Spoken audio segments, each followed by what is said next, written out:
Alright, so I'm here to review Kentucky Route Zero Act 1, which I just finished playing, and I wanted to put some thoughts and tell you about, you know, what I think of the game so far. Firstly, I'd like to tell you why I installed the game. I installed it because the graphics were gorgeous. I installed it because I got it for very cheap from the Humble Bundle. I can't remember if it was a Humble Monthly or if it was just the regular Humble Bundle 2 week kind of thing. It was mainly for the graphics. Like I remember seeing this game come out whatever a year or so ago, maybe 2 years ago it was, and the graphics just looked crazy good. It really fascinated me. But then I saw like, oh yeah, it's a beta game. It's not even complete. So I'm like, whatever, just pass it. But just recently they came out with Act 4, and so I'm like, you know what? Let's go try it. So that's what I did. I installed it and I played it. So you start the game off, you drive into a gas station, you're with this dog who is old, and he also has an old straw hat on. This is the dog I'm talking about.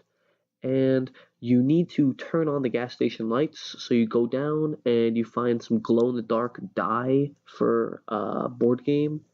You see some people, and these people, they appear and they disappear, and you don't really know why, and it tries to set a mysterious mood. And all the while it's so cool because there's these cars just like driving forward and backward in the background, and you're like, this really sets the scene very well. It's just it's your standard kind of mystery kind of thing. Like, how are these people appearing and disappearing? There's some supernatural thing going on, that kind of stuff. So you find the die, and it completes basically scene one. When you do that, it's some sort of puzzle. You go on a computer and you find out where you're supposed to go to get to Kentucky Route Zero, which is, by the way, a road that you desire to drive to. You find out where it is. Well, not really. You find out a person who can tell you where it is. So you visit that person, and it triggers the start of scene two. And this person's really weird. You don't know what's going on. You can't understand them. It's really just supposed to be very, very ambiguous to try and you know get you to think about the game. Oh, what is this? What is that? That kind of thing. And scene two finishes. It was great. There's these three people just, I don't know, playing music in the background. Not in the background. I misspoke. Really, it is the foreground where they're playing, and you just see their shadows, and the graphics are just so good. It was just really enjoyable to see, and I spent like a minute there just like taking in the scene, like what just happened, thinking about, okay, I'm in this far of the game, what am I doing? It was just really nice to kind of experience this kind of rural feeling in the video game. After that, you move on and you see a person on a phone call. You can pick what you want to say. That's something that I probably should have mentioned before. You can pick which options you want to say to people, and you can pick what the people say to you sometimes, not always, but occasionally you can do this. You go into a mine with this girl you meet named Shannon. You start making some echoing noises to measure the topology of the mine, and suddenly a rock falls and traps you. And you can select if it hurts you or not. And so I said, oh yeah, it hurt my leg. And for the rest of the game, I was permanently slower.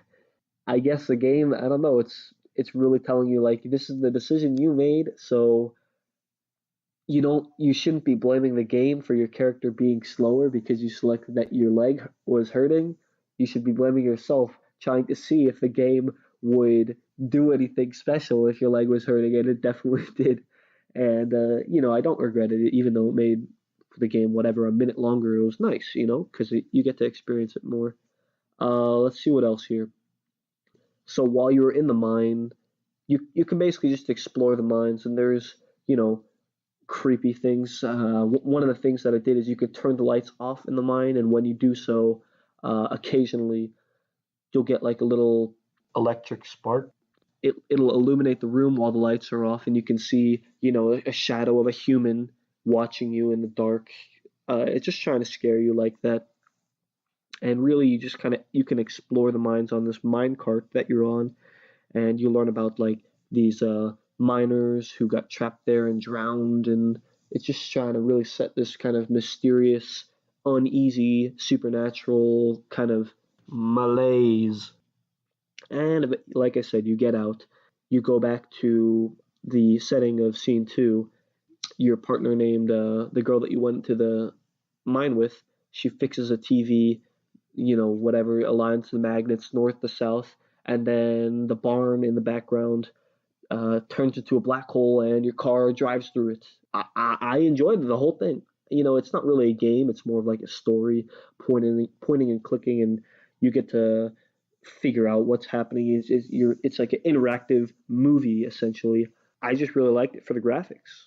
And I mean, the plot was kind of standard, but the graphics are just so gorgeous, and that moving camera that is just so unbelievably great. You can really see that the developers have really put, you know, their love into this game.